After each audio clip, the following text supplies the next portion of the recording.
자, 4월 29일 수요일 아침입니다. 시편 106편 13절에서 33절 말씀으로 오늘 우리에게 주시는 교훈의 말씀을 나누겠습니다. 우리 주신 기도 제목 같이 한번 따라합니다. 하나님의 은혜를 잊지 않는 삶을 살게 하시고 거룩함으로 승리하게 하소서. 아멘. 사랑하는 성도 여러분, 은혜를 받는 것보다 더 중요한 것이 있습니다. 그것은 받은 은혜를 잊지 않고 사는 것입니다. 이스라엘은 하나님의 크신 은혜로 노예에서 해방되었고 홍해를 건넜습니다. 만나를 먹었습니다. 구름 기둥과 불 기둥의 인도를 받았습니다. 그러나 참 안타깝게도 시편 106편 13절은 이렇게 말합니다. 같이 읽습니다. 그러나 그들은 그가 행하신 일을 곧 잊어버리며 그의 가르침을 기다리지 아니하고. 은혜를 잊으면 욕심이 생기게 돼 있어요. 욕심이 생기면 원망이 나옵니다. 왜냐면 그 욕심이 안 채워지기 때문이죠. 원망이 깊어지면 하나님보다 이제 다른 것을 붙잡으려고 하는 습성이 인간에게 있어요. 그것이 이스라엘 백성을 통해서 보여주고 계신데요. 오늘 본문은요, 광야에서 있었던 5가지 사건을 통해서 하나님의 은혜를 받은 성도가 어떤 자세로 살아야 되는지를 가르쳐 줍니다. 첫 번째는요, 13절에서 15절인데, 광야에서 탐욕을 부린 사건을 배경으로 하고 있어요.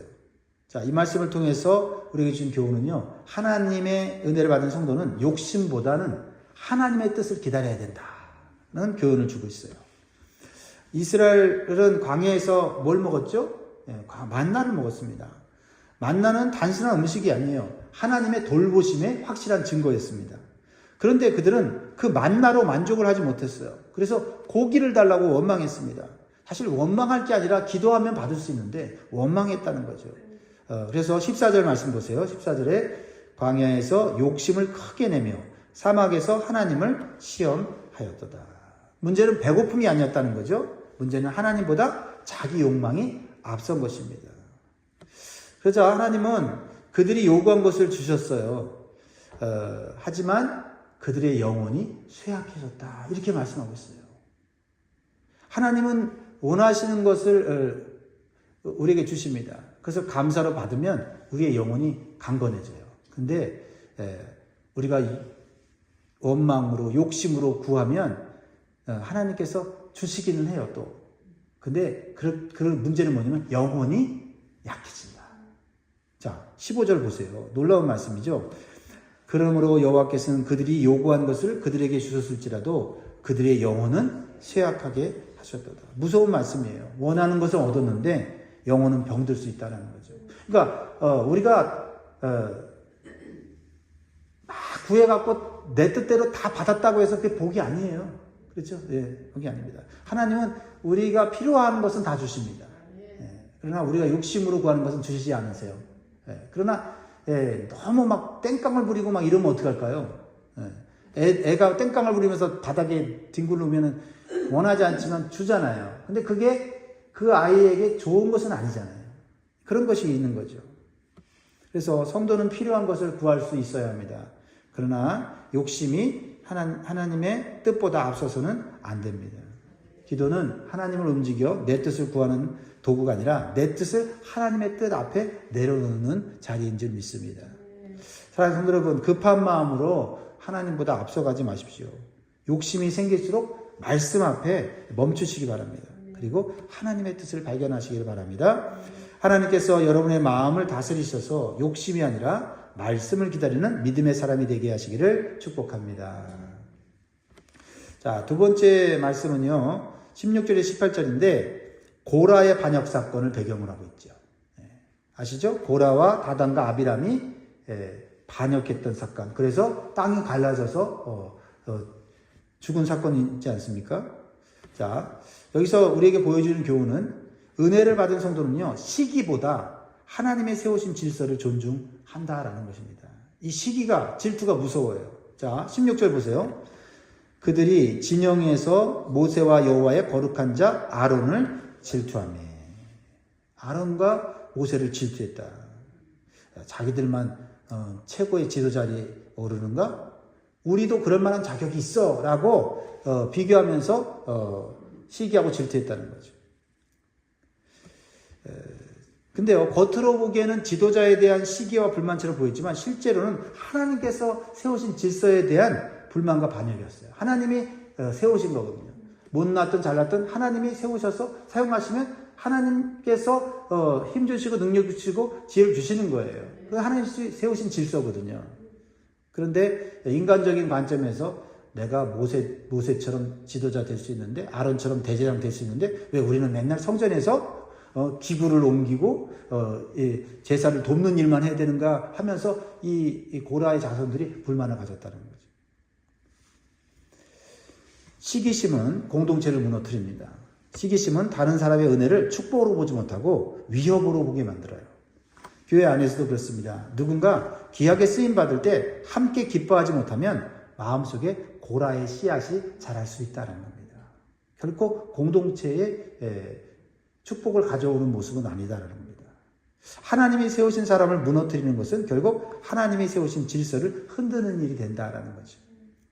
그래서 성도는요, 다른 사람의 자리를 부러워하기보다는 하나님이 내게 맡기신 자리를 충성스럽게 감당해야 돼요. 그래서 내가 하는 그 자리가 다른 사람들이 보기에 부러워하게, 귀하게 여기게, 그렇게 해야지 끊임없이 자꾸 다른 사람의 자리를 부러워하고 그 자리에 내가 있으려고 하면 충성스러운 삶을 살지도 못할 뿐더러 항상 불만스러운 삶을 살 수밖에 없다는 겁니다. 여러분이 섬기는 그 자리를 귀하게 만드십시오. 다른 사람들이 그 자리를 사모하게 만드십시오. 우리 교회 지난 40년 동안 섬겨주신 우리 장모님, 권사님, 안지집사님, 집사님들 그 직분을 귀하게 여기고 섬겼기 때문에 오늘날 우리 교회가 또 귀하게 세워진 줄 믿습니다. 그렇습니다. 사랑하는 성도 여러분, 비교의 마음을 내려놓으십시오. 하나님은 모세 같은 사람도 쓰시고 아론 같은 사람도 쓰시고 이름 없는 백성도 쓰십니다. 은혜를 받은 사람은 남의 자리를 탐내지 않고 자기 자리에서 충성한다라는 것입니다. 하나님께서 여러분의 마음에 비교와 시기를 제거하시고 맡겨진 자리에서 기쁨으로 충성하는 은혜를 주시기를 축복합니다. 자, 이제 본문 19절에서 23절은 여러분이 잘 아시는 금송아지 우상숭배 사건을 배경으로 해요. 자, 이 말씀을 통해서 주시는 교훈은요, 은혜를 받은 성도는 우상보다 하나님의 영광을 붙잡아야 한다는 겁니다. 하나님의 영광이 목표가 되지 않으면 우상을 섬기게 된다라는 거죠.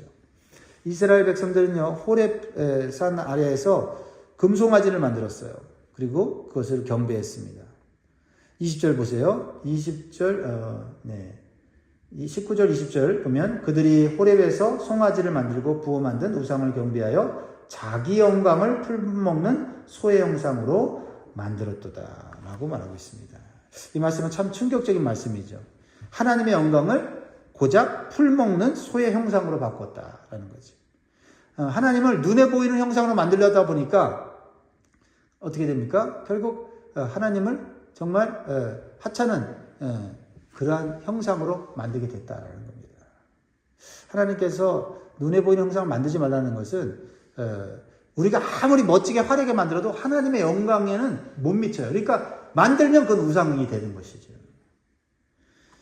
그러니까 우상 숭배는 단순히 다른 신을 섬기는 것이 아니라 하나님을 작게 만들고 초라하게 만들고 모독하는 거예요. 그래서 보이지 않는 하나님의 영광을 내가 쉽게 조정할 수 있다고 만드는 게 우상이에요. 오늘날 우리의 금송아지는 무엇입니까? 하나님보다 소중하고 하나님보다 사랑하는 것을 말하는 것이죠. 돈일 수 있죠. 성공일 수 있죠. 자녀일 수 있죠. 건강일 수 있죠. 인정받고 싶은 마음일 수가 있다는 거죠. 좋은 것도 하나님의 자리를 차지하면 우상이 된다라는 겁니다. 그래서 하나님을 금송아지로 전락시킨 이스라엘 백성들에 대해서 하나님은 진노하셨어요. 네? 지금 하나님께서 어떻게 그들을 구원하셨습니까? 그리고 그들을 광야 속에서 어떻게 먹이시고 입히셨습니까? 하나님이 다 하셨는데 하나님을 고작 풀먹는 소의 형상으로 만들어 놓았어요. 그러니까 하나님이 얼마나 실망하셨겠어요. 그래서 그들을 멸하시겠다고 했어요. 그런데요, 감사한 것은 하나님께서 모세를 중보자로 세우셨다는 거예요. 그래서 모세는 하나님께 자신의 생명을 걸고 간구를 해요. 23절이죠.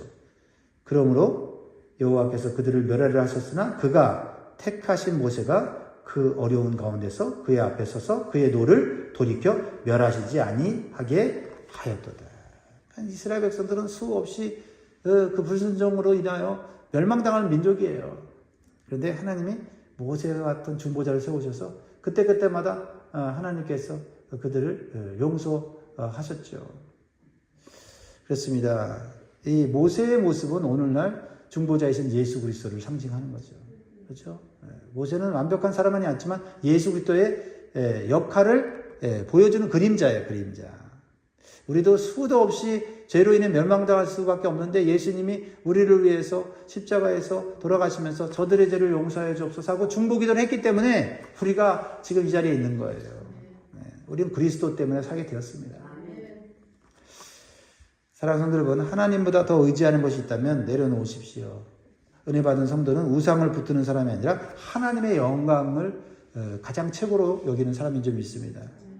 오늘도 하나님께서 여러분의 마음을 붙드셔서 어떤 상황 속에서도 하나님의 영광을 올려드리는 저와 여러분 되기를 주의 이름으로 축복합니다. 자, 본문 24절에서 27절을 보면 가데스 바네아에서 약속의 땅을 거부한 사건을 배경하고 있어요. 자, 이 말씀을 통해 주시는 교훈은요, 은혜 받은 성도는 두려움보다 하나님의 약속을 믿어야 한다라는 겁니다. 두려움보다 하나님의 약속을 믿어야 된다. 가데스 바네아는 12명의 정탐꾼을 보낸 장소죠. 그런데 가나안 땅을 정탐하고 돌아온 12명 중에 10명이나 부정적인 보고를 했습니다. 왜냐하면 그들은 그곳에 가서 적각골이 흐르는 좋은 땅이라는 걸 알았어요. 그런데 그곳에 있는 장대한 거인족들과 강력한 무기와 성벽을 보면서 두려움에 빠졌습니다. 우리는 메뚜기와 같다. 그러니까 하나님의 약속을 완전히 잊어버리고 마음속에 두려움을 붙잡게 된 거죠. 그 두려움을 가지고 보고를 하니까 그것이 전염이 돼서 이스라엘 백성들이 가나안 땅에 들어가고자 하는 열망이 다 사라져버리고 두려움에 빠져서 원망과 불평을 하게 되었지요. 하나님의 약속을 능력을 믿지 못한 겁니다. 그러는 이제 24절 이렇게 표현하고 있는 거예요. 그들이 그 기쁨의 땅을 멸시하여 그 말씀을 믿지 아니하고. 가나안은 하나님이 주신 기쁨의 땅이었습니다. 축복의 땅이었습니다. 그러나 믿음이 없으니 기쁨의 땅이 무슨 땅으로 변해요? 두려움의 땅으로 변하더라는 거죠. 똑같은 축복인데 우리가 어떤 마음으로 대하느냐에 따라서 그 축복이 내 것이 될 수 있고 그것이 남의 것이 될 수 있어요. 그렇죠? 믿음이 약해지면 약속보다 장애물이 더 크게 보여요. 하나님의 신실함보다 내 연약함이 더 크게 보이는 거예요. 그렇죠? 이게 시각의 차이 아닙니까? 내가 연약한 것을 절망하는 것을 내가 연약해서 크신 하나님을 붙잡아야겠다. 이렇게 생각을 바꾸면 되는데 두려움이 들어오면 걱정이 들어오면 하나님이 작아 보이고요. 문제가 커 보인단 말이죠. 그래서 그들은 장막에 들어가서 하나님을 원망했다고 말하고 있어요. 25절 그들의 장막에서 원망하며 여호와의 음성을 듣지 아니하였도다.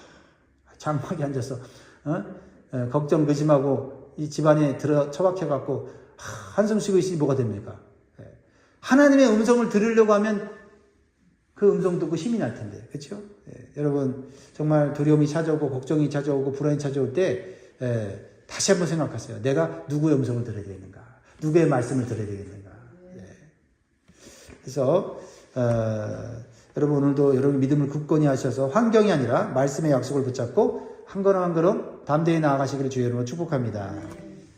자, 마지막으로 28절에 33절은 아주 심각한 죄를 지었던 이 사건인데 부올의 바알과 무리바 물 사건을 배경으로 하고 있어요.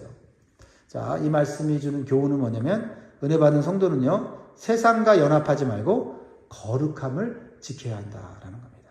세상을 사랑하지 말고 거룩함을 지켜야 된다는 말씀이죠. 자, 여기서 28절을 보세요. 같이 있습니다. 시작. 그들이 또 부올의 발과 연합하여 죽은 자에게 제사한 음식을 먹어서 29절 그 행위로 주를 경노하게 함으로써 재앙이 그들 중에 크게 유행하였도다. 이 말씀의 배경 아시죠? 이스라엘 백성들이 모압 여인에게 유혹을 받아서 음행을 저지르고 또 바알에게 엎드려 절한 사건이잖아요. 그러니까 이것은 하나님을 거역하고 하나님을 모독한 사건이죠. 그래서 하나님이 진노하여서 연병을 내리잖아요. 연병을 내려요. 그런데 이때 누가 나타나냐면 제사장 출신 비느하스가 나타나서 이 이스라엘 백성 중에 일어난 음행과 우상 숭배의 죄를 끊어버려요. 그러자 하나님께서 내리신 재앙을 어떻게 해요? 그쳤습니다. 그쳤어요. 30절에 그때에 비느하스가 일어나서 중재하니 이에 재앙이 그쳤도다. 비느하스의 모습은 거룩한 분별력을 가진 성도의 모습을 보여줘요. 우리가요, 우리 안에 있는 또 우리 공동체 안에 있는 죄를 볼 때 그 죄를 우리가 끊어버려야 돼요. 그래야지 공동체 안의 죄가 재앙으로 바뀌지 않는다는 것을 보게 되는 거죠. 우리가 실수하고 실패하는 것에 대해서 우리는 용납하고 받아들여야 돼요. 그러나 죄를 짓고 하나님 앞에 우상 숭배하는 죄에 대해서는요, 단호해야 합니다. 왜냐하면 그게 다 죽는 길이에요. 다 죽는 길이에요. 다 멸망하는 길이기 때문에 그래요. 사람은 죄를 방치하지 않습니다. 참된 은혜는 죄를 가볍게 여기지 않는 거예요. 그래서 우리는요, 누가 죄를 지으면요, 대신 회개를 하면서 하나님 저 사람 회개해 주세요. 기도를 해야 그 사람도 살고 나도 살고 공동체가 사는 줄 믿습니다. 마지막으로 이제 무리바 물 사건이 나오죠. 물이 없다고 백성들이 불평하고 지도자를 원망합니다. 그러자 모세는요, 백성의 반복된 반역 때문에 분노를 하게 돼요. 근데 모세가 이제 40년을 거의 40년을 이스라엘 백성들을 이제 양무리처럼 이제 이끌다가 너무 반역하고 불순종하니까 한계에 이르렀어요. 그래서 마지막에 가서 이 모세가 분노를 참지 못하고 죄를 짓습니다. 그렇죠? 하나님께서 반석을 명하라고 했는데 화가 나니까 지팡이로 두 번을 치면서 내가 하나님이냐 이러면서 백성들에게 화를 냈죠. 분노를 폭발했습니다. 그리고 망령되이 말을 했다고 말하고 있어요. 33절 마지막이죠. 이는 그들이 그의 뜻을 거역함으로 말미암아 모세가 그의 입술로 망령되이 말하였음이로다. 이 사건은 사실 우리 지도자들에게, 그렇죠? 앞장선 사람들에게 참 교훈을 주죠. 누구도 자기 힘으로 끝까지 설 수 없다는 거예요. 그렇죠? 아무리 믿음이 견고했고 신앙적 지식과 경험이 많았어도 마지막에 가서 쓰러질 수 있어요. 하나님의 은혜 없이는 아무리 위대한 인물도 끝까지 가지는 못합니다. 그래서 우리에게는 완전한 중보자 예수 그리스도께서 필요한 것이에요. 예수님은 죄인들 사이에 오셨지만 죄에 물들지 않으셨고 고통의 십자가 위에서도 망령되이 말하지 않고 오히려 용서의 기도를 드리심으로 우리를 살리신 줄 믿습니다. 사랑하는 성도 여러분, 세상과 타협하여 적당히 살지 마시기 바랍니다.